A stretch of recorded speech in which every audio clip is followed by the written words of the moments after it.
Hey, Mozba here. Another banger 4-star unit is about to drop, and this time they're an edgy assassin. Mozza brings a brand new mechanic to HSR with his Departed State, and has a powerful and satisfying sub-DPS kit. Today I'll be explaining his funky abilities, and then looking at his Eidolons, which hopefully you'll pick up a ton of during your 2.5 pulls.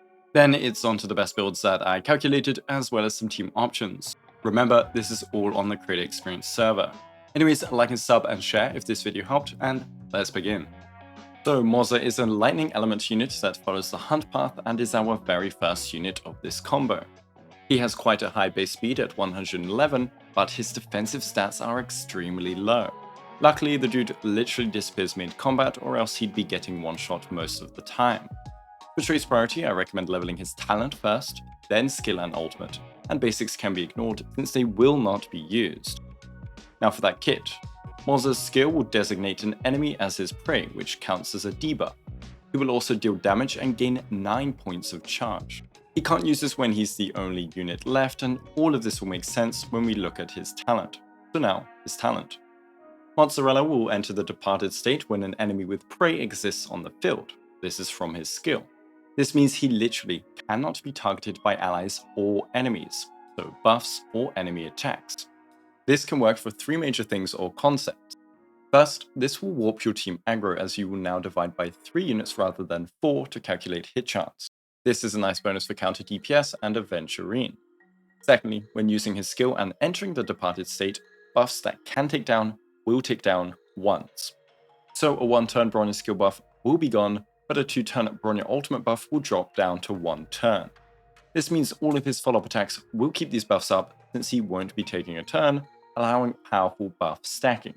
But since he cannot be targeted, any ally buffs that aren't specifically aura-based buffs or zones will not be applied to him. So a Robin's skill and ult can buff him when he's gone, since it targets herself, ticks down on her turns, and applies to all allies at all times. But Bronya's ult will not apply, since it targets allies specifically. So make sure if you are using these kind of buffers, to buff him before he goes into his Departed State. And finally, it will mean Yukong's buff, that is based on when allies finish their turns, will have 1 less ally to go through. It's a really interesting mechanic, and I'm excited to see similar designs like this. Now continuing his talent. When an ally attacks a target with prey, he will do a small instance of additional damage, scaling with his stats per attack. These are additional damage instances and don't count for any attack-based charging like for Fei Xiao's ultimate. Think of them like a Robin damage tick or Tingyun damage tick. Totaled up though with all 9 charges, that will be 270% of his attack on top of the skill's damage, which is not bad. When allies attack, they will also consume those charge points from his skill from earlier, 1 every attack.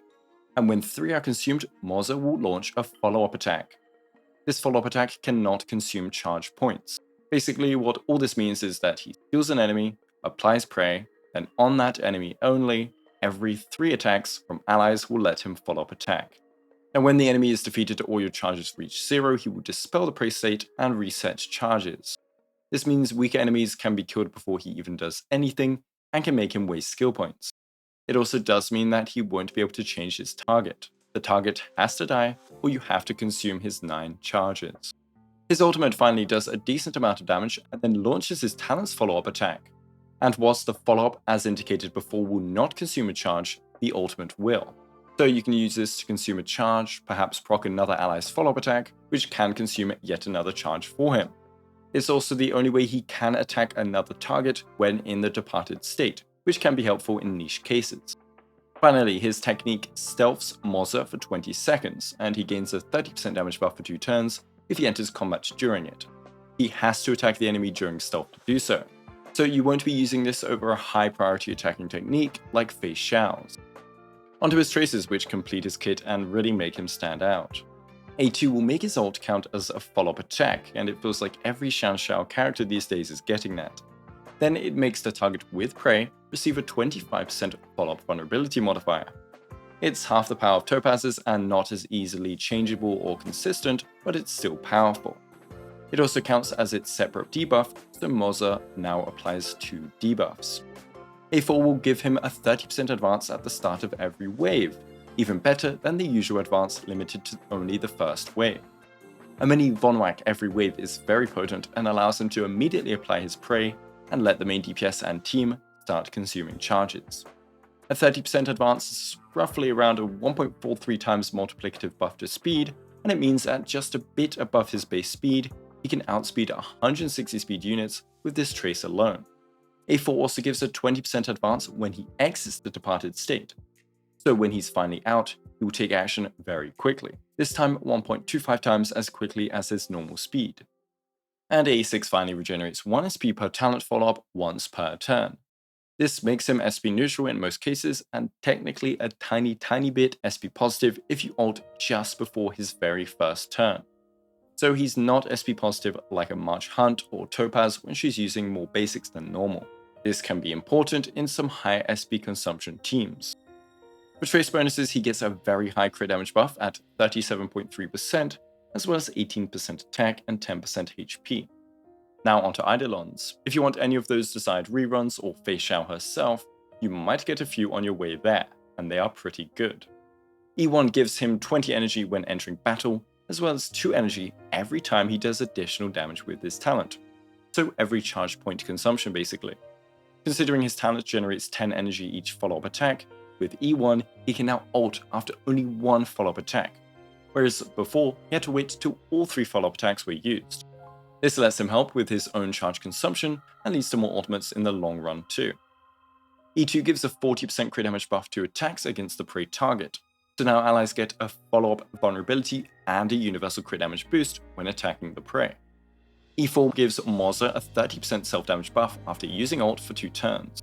We know the deal with how high uptime buffs on him can be, so this can be permanent. And E6 finally increases his talent follow-up multiplier by 25%, totaling a 201% attack multiplier when at level 12 talent. Now for his build, since he is applying debuffs very easily and locks in onto one target, the Pioneer 4-piece will be his go-to set. Just make sure there is another debuff for the maximum effect. The Duke 4-piece is also not too far behind due to his multi-split hit follow-ups. And if you have tons left over from break DPS farming, Paul Valorous is also okay. 2-piece offensive combos as always are good too as filler sets.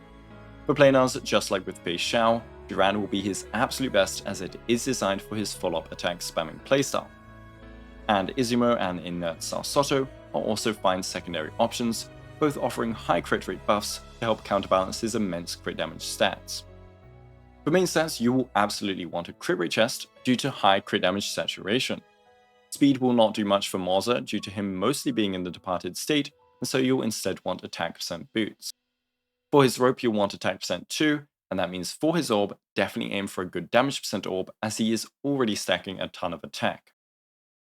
So for a stat goal, you'll want base speed really, but 112 to 113 speed if you want to outspeed a 160 speed unit at the start of waves for whatever reason. For attack, you'll aim for 2.5 to 3k out of combat, and for crit ratio, because he gets so much crit damage, you want to skew more to crit rate for a lopsided ratio. So I'd aim for 85 to 100% crit rate and 120 to 140% crit damage. And things like Stellar C and Izumo have combat-based crit rate buffs, so they can be used with lower crit rates.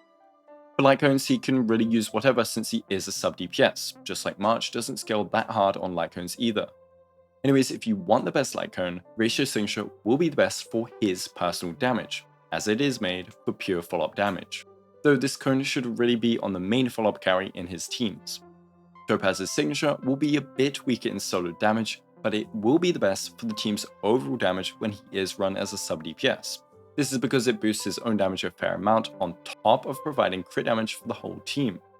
Things like Stellar C, Silence Remains in low target scenarios, and Swordplay all work fine too if you have them free. And Final Victor sounds cool due to him not taking turns, but he has too much crit damage and attack percent already, so it's very weak. And so we can finish with teams. He's designed to be a sub DPS, so let's check that out first. He was made for Fei Xiao, who is releasing alongside him and is thus a fantastic sub DPS for her. She requires attacks to generate ults, whilst also attacking a ton, and he requires attacks to generate follow-up attacks, which means he attacks a ton. They complement each other very well because of this, and he is like a mini Topaz here. Alongside Robin and Aventurine, you have a very powerful team. But before Fei Xiao came Ratio, and Ratio is kind of like Fei Xiao, where he instead focuses on talent follow-ups for most of his damage rather than ultimates. He also desires debuffs. Moza therefore is also a great and free-to-play friendly variant of Topaz for Ratio teams. Instead of requiring E1 or S1 Topaz for a second debuff, Moza at E0 can provide 2 by himself, though he cannot debuff other units as easily as Topaz can with her automatic Proof of Debt application. Them 2 units alongside Jiao Cho and Aventurine or Gallagher creates a viable, all-male powerhouse team. I think March Moza is also a cool team. Both units will synergize off of each other's charge generation power, as well as damage amping buffs. Though in my opinion you'll want to run this team with Robin and quid pro quo Gallagher. You'll also have to make sure to time your attacks well in order to maximize March advance timings alongside Robin's ult advance. And since Moza can disappear and again is designed for being a secondary DPS to a follow-up unit, I also like the idea of Moza and Clara or Yun Li. Him disappearing warps aggro to divide by only 3 units now. He is the only unit in the game that can change aggro this way.